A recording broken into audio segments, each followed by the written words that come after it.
नमस्कार, स्वागत है आपका सत्यहिंदी.com पर। मैं हूं नीलू व्यास और एक बार आपके साथ फिर से जुड़ रही हूं आपके पसंदीदा कार्यक्रम आज का एजेंडा को लेकर। इसके पहले कि मैं प्रोग्राम की शुरुआत करूं, आपको याद दिलाना चाहती हूं कि अगर गूगल प्ले स्टोर से आपने सत्य हिंदी के ऐप को डाउनलोड नहीं किया है तो जरूर कर लीजिएगा। आज बात करते हैं किसान आंदोलन की, जिसका 64वां दिन है। जी हां, 2 महीने 4 दिन हो चुके हैं इस आंदोलन को शुरू हुए और आज ही प्रधानमंत्री नरेंद्र मोदी ने एक ऑल पार्टी मीटिंग में इस बात को बिल्कुल स्पष्ट कहा है कि जो तीनों कृषि कानून हैं उसको होल्ड पर रखा गया है और अभी भी केंद्र सरकार की पुरजोर कोशिश है कि वो किसानों के साथ बातचीत का रास्ता अख्तियार करे और किसी न किसी तरीके से किसानों की समस्या का समाधान हो। इतना ही नहीं बल्कि प्रधानमंत्री नरेंद्र मोदी ने कहा कि अगर किसानों को कोई भी दिक्कत या परेशानी है तो वो कृषि मंत्री नरेंद्र सिंह तोमर को किसी भी समय फोन कर सकते हैं। ये स्टेटमेंट प्रधानमंत्री नरेंद्र मोदी का है। लेकिन जो गृह मंत्रालय की कार्रवाई है वो उससे बिल्कुल उलट है। जैसे मिसाल के तौर पर आपको बताती हूं कि क्या कुछ जो गतिविधियां हैं वो आज रही हैं। गृह मंत्रालय ने इंटरनेट को सस्पेंड कर दिया है सिंघू, गाजीपुर और टिकरी बॉर्डर पर 31 जनवरी कल रात 11 बजे तक। उसके अलावा आज जो फॉरेंसिक टीम है और जो क्राइम ब्रांच दिल्ली की है, आज ये पूरी टीम लाल किले पहुंची हुई थी ताकि ये सबूत जुटा सके कि लाल किले को जिसने वैंडलाइज किया था उनके साथ कड़ी से कड़ी उनको सजा दी जा सके, क्योंकि इस फोर्स का मानना है कि लाल किले पर चढ़ाई करने वालों ने अगर जो काम किया है वो एक एंटी नेशनल एक्ट माना जाएगा। इसके साथ एक और गतिविधि हुई कि जितने भी पुलिसकर्मी जो घायल हुए थे 26 जनवरी के दिन, तो उनके परिवार वाले और कुछ रिटायर्ड पुलिस ऑफिसर्स ने उन्होंने आज शहीद पार्क में प्रदर्शन किया। यानी कि भरोसे की कमी दोनों तरफ है, चाहे वो किसानों में हो और चाहे केंद्र सरकार में हो या फिर कह लीजिए दिल्ली पुलिस में हो। अब जिस किसान आंदोलन को कमजोर करने की पूरी कोशिश की गई थी, अगर 26 जनवरी के आप हादसे को उठाकर देख लीजिए तो किसानों को विलन के रूप में प्रदर्शित करने की कोशिश की गई थी। लेकिन ऐसा लग रहा है कि अब आज 64वें दिन जितने भी किसानों से मैंने बात किया है, चाहे वो टिकरी बॉर्डर के हों, चाहे गाजीपुर, चाहे सिंघू बॉर्डर पे, उन सब का ये कहना था कि 26 जनवरी को उनका मनोबल जरूर गिरा था, लेकिन पुलिस की जो बर्बरता है उसने उनके इरादों को अब और मजबूत कर दिया है। तो जितने भी लोग 26 जनवरी के हादसे के बाद अपने घर को वापस जाने लगे थे, अब वो वापस दिल्ली लौट कर आ रहे हैं। और जो एक पूरी तरह से जो एक सरकार का जो एक गेम प्लान नजर आता है कि किसी भी तरीके से बल सत्ता की ताकत से इस आंदोलन को किसी न किसी तरीके से बस अब खत्म किया जाए। तो किसानों की समस्या का समाधान प्रधानमंत्री जरूर कह रहे हैं कि उसका होगा, लेकिन जो एक्शंस हैं वो बिल्कुल उलट है। यानी कि कथनी और करनी में बहुत फर्क है। और जो मैंने कहा कि इस आंदोलन को किसी न किसी तरीके से, चाहे सत्ता के ताकत से, चाहे बल प्रयोग से, इस आंदोलन को खत्म करने की कोशिश की जा रही है और उसमें राजनीति की भी कोई कमी नहीं है। और जो मैं बात आपको ये कह रही हूं कि किसी भी तरीके से इस आंदोलन को खत्म करने की कोशिश की जा रही है, उसका एग्जाम्पल मैं आपको देती हूं और कल का जो हादसा सिंघू बॉर्डर में हुआ है उसकी व्याख्या आपके सामने करना चाहती हूं। कल सिंघू बॉर्डर पर क्या हुआ? किसानों और कुछ स्थानीय लोगों में झड़प हुई। यहां तक कि इतनी हिंसा हो गई कि पुलिस को लाठीचार्ज करनी पड़ी। जो अलीपुर थाने के एसएचओ हैं उन पर हमला हुआ और पुलिस ने इन स्थानीय लोगों को और किसानों को खदेड़ने की कोशिश की। और जितने भी टीवी चैनल्स थे उन्होंने कहा कि कुछ स्थानीय लोग आए और उन्होंने प्रदर्शन करके इस बात की मांग की कि ये जितने भी किसान हैं इन्होंने 26 जनवरी के बाद देश का अपमान किया है, इन्हें हटाना चाहिए। और इसके अलावा इनकी एक डिमांड और भी थी कि इनकी जो स्थानीय लेवल पर जो दुकानें हैं वो खुल नहीं सकती हैं, इतने लंबे समय से ये प्रोटेस्ट चल रहा है। तो इन सारी चीजों की डिमांड इन स्थानीय लोगों ने रखी थी, जिसको लेकर काफी स्लोगनेयरिंग हुई और लाठीचार्ज हुई। जैसा मैंने आपको बताया, तो एक हिंसा का माहौल कल वहां सिंघू बॉर्डर पर देखने को मिला, जिसको लेकर टीवी चैनल्स ने भी कहा कि देखिए स्थानीय लोगों की ये डिमांड्स हैं।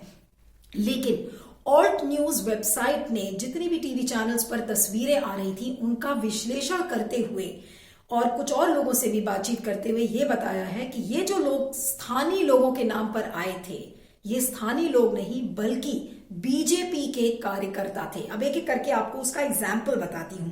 अब ये देखिए, आपके सामने ये पहली तस्वीर आपको दिखाती हूं, जो कि ऑल्ट न्यूज के वेबसाइट ने भी दिखाई है और टीवी चैनल्स के विजुअल्स में भी ये तस्वीर नजर आ रही है, जिसमें कि आप देख सकते हैं हरी सफेद स्ट्राइप्ड शर्ट पहने एक आदमी ने हाथ में तिरंगा लिया हुआ है और इसकी पहचान सोशल मीडिया पर अमन दबास के रूप में की गई है।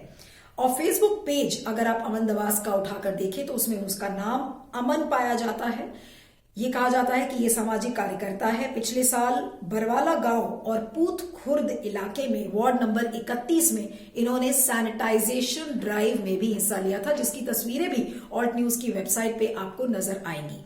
अब अमन दबास की जो पत्नी है वो अंजू देवी उनका नाम है और वो बीजेपी की स्थानीय नेता है। वार्ड नंबर 31 जिसका मैंने जिक्र किया उसकी म्युनिसिपल काउंसलर है। और अमन की तस्वीरें बीजेपी के काफी बैठकों में भी देखी गई हैं। पहले ये आम आदमी पार्टी के कार्यकर्ता थे, लेकिन 2017 के बाद इन्होंने बीजेपी ज्वाइन कर लिया। और अंजू देवी के अगर आप क्रेडेंशियल्स देखें, अगर माय नेता इन्फो पर यह बताया जाता है कि वो पूत खुर्द की रहने वाली हैं। अब पूत खुर्द कौन सा इलाका है? ऑब्वियसली ये सिंगू बॉर्डर के पास का इलाका नहीं है, बल्कि 15 किलोमीटर दूर है। तो ये स्थानीय लोग कैसे हो सकते हैं, जबकि वो सिंगू बॉर्डर के आसपास नहीं बल्कि 15 किलोमीटर दूर। और इनके जो आप क्रेडेंशियल्स देखे फेसबुक पे, तो ये कौन लोग हैं? ये बीजेपी के कार्यकर्ता हैं। अब आपको दूसरी तस्वीर दिखाती हूं, ये देखिए, ध्यान से देखिएगा। जो दूसरी तस्वीर में एक और बीजेपी का कार्यकर्ता नजर आ रहा है और उसका नाम है कृष्ण दबास। और कृष्ण दबास ने जो सिंगू बॉर्डर पर हिंसा हुई थी उसके पोस्ट भी अपलोड किए हैं और उस पोस्ट को उन्होंने टैग किया था 2 बीजेपी के लीडर्स के साथ। ये बीजेपी के लीडर्स कौन है? संदीप शेरावत और रविंद्र कुमार। रविंद्र कुमार बवाना के मतदाता हैं और कृष्ण विहार के निवासी माने जाते हैं। अब कृष्ण दबास ने ये पोस्ट अपलोड किया, उसके बाद डिलीट कर लिया, लेकिन ऑल्ट न्यूज ने इसका स्क्रीनशॉट ले लिया था, इसलिए आज उनके पास ये प्रूफ है इस बात को दिखाने के लिए कि कृष्ण दबास और कोई नहीं बल्कि बीजेपी के कार्यकर्ता हैं। उन्होंने अपना काम किया और कृष्ण दबास का एक वीडियो भी उन्होंने अपलोड किया जिसमें कि वो तमाम तरीके के नारे लगा रहे हैं कि बॉर्डर को खाली करो और ये लोगों ने हमारे देश का अपमान किया। तो इन तमाम तरीके के वीडियोस सामने नजर आ रहे हैं। कृष्ण दबास का जो वीडियो मैं बता रही हूँ जिन्होंने अपलोड किया था, उसमें उन्होंने कहा है कि किसानों को हटाओ, देश का अपमान किया है और इसे किसी कीमत पर हम नहीं सहेंगे। तो ये कृष्ण दबास और अमन दबास में जिसकी बात कर रही हूं, कृष्ण कुमार और अमन दबास, ये दोनों स्थानीय लोग नहीं बल्कि बीजेपी के कार्यकर्ता हैं। कि जो गुंडागर्दी हुई है, जो उत्पात किया गया है, जो पहले 26 जनवरी को बीजेपी ने एक सियासत के तहत अपने कुछ आदमियों के तहत लाल किला में करवाया, वो भी सभी को पता चल चुका है। अभी जो कल किया वो भी पता चल चुका है। तो बीजेपी की जो मंशा है गुंडागर्दी वाली, वो सभी को पता चल चुकी है। उसके तहत हम लोग ये कह रहे हैं कि तब तक हम अपने नेता लोगों को रोकेंगे बात करने से, जब तक ये कल गुंडागर्दी जो इन्होंने की है उनको अरेस्ट नहीं किया जाता, क्योंकि उसमें बीजेपी के काफ़ी जो नामवर इंसान थे वो मौजूद थे, उसकी वीडियो मौजूद है और उनको जो है आगे पेश करके उनको केस करके उनको अरेस्ट नहीं किया जाता। तब तक हम लोग बातचीत रोकने की भी कोशिश करेंगे। अपने आगुओं को सभी को ये बात कहेंगे कि आप बातचीत के लिए मत जाएं जब तक सरकार अपना सकारात्मक रवैया नहीं दिखाती और पुलिस फोर्स जिन्होंने जो गुंडागर्दी की है उनको अरेस्ट करके उनके ऊपर कातलाना हमला करने का जो है वो संगीन जुर्म है, जो दराएं बनती हैं उनके ऊपर आईपीसी के तहत मुकदमा दर्ज नहीं करती, उनको अरेस्ट नहीं करती। तो सिंगू बॉर्डर पर कल इतना तनाव रहा कि वहां पर पत्थर चले, लाठी चार्ज हुआ, लेकिन इन किसानों से आज जब मैंने बातचीत की जो सिंगू बॉर्डर पर थे, तो उनका ये कहना था कि वो आज पुलिस स्टेशन में जाएंगे और एफआईआर दर्ज करवाएंगे। और लेकिन आपको ये बात बता दें कि कुछ चीजें जो बिल्कुल बीजेपी एक्सपोज हो गई है, लेकिन बीजेपी इस बात को कभी नहीं मानेगी। सबसे पहली बात तो यह है कि जो ऑल्ट न्यूज ने ये पड़ताल की और जिस तरीके से हमारे प्लेटफॉर्म से ये खबर जा रही है, उससे एक बात तय है कि बीजेपी का जो दोहरा चेहरा है वो अब बिल्कुल बेनकाब हो चुका है। दूसरी बात यह है कि अपने ही कार्यकर्ताओं से बीजेपी हिंसा फैलाने की कोशिश करती है, चाहे वो ऑन ग्राउंड हो, चाहे वो इंटरनेट की ट्रोल आर्मी हो। तो माहौल खराब करने का काम बीजेपी पुरजोर तरीके से कर रही है और इस बात को वो एडमिट नहीं करती है। तीसरी चीज ये है कि क्या बीजेपी हिंसा से अब किसानों को डराना चाहती है, क्योंकि हमने देख लिया कि ईडी, आईटी, एनआईए से इस किसान आंदोलन पर कोई फर्क नहीं पड़ा, तो अब क्या हिंसा का रूप और हिंसा की शक्ल अपनाएगी। अगर आप पिछले एक साल के आंदोलनों का अगर पैटर्न देखें, चाहे वो जेएनयू का मामला हो, जामिया मिलिया, शाहीन बाग, इन सारे केसेस में अगर आप देख लीजिए तो बीजेपी के लोगों का जो पार्टिसिपेशन है वो सामने नजर आई है, लेकिन उनके खिलाफ कोई एक्शन नहीं हुआ, कोई एफआईआर में नाम नहीं हुआ, कोई अरेस्ट नहीं हुए।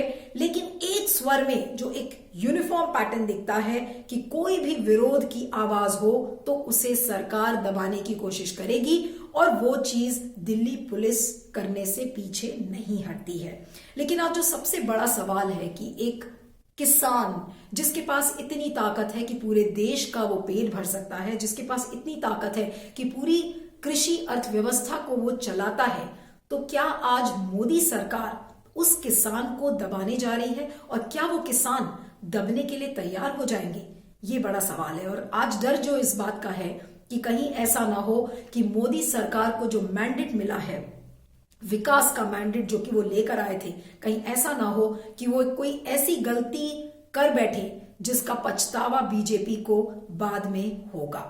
लेकिन बीजेपी का पछतावा होगा या नहीं होगा, इसका अंदेशा दूर दूर तक नजर नहीं आता है। लेकिन फिलहाल जो बीजेपी का दोहरा चेहरा है और कथनी और करनी में फर्क है, ज्यादा नहीं। आज ही प्रधानमंत्री नरेंद्र मोदी ने कहा है कि हम बातचीत करने के लिए तैयार हैं। तो ये कैसी बातचीत? आप एक तरफ बातचीत की बात करते हैं और दूसरी तरफ आप हिंसा करते हैं, तो ऐसे में बातचीत का क्या मतलब है? लेकिन आपको एक बात बता दें कि जितने भी किसानों से आप बात करिए, उनके इरादे और मजबूत और बुलंद हो चुके हैं और उनका ये कहना है कि वो चाहे कुछ भी हो जाए, किसी भी बल का प्रयोग आप कर लीजिए, लेकिन वो अब पीछे नहीं हटेंगे। इस पर आपका क्या फीडबैक है जरूर बताइएगा। और आप मुझे ट्विटर पर फॉलो कर सकते हैं। मेरा ट्विटर हैंडल है @नीलू317।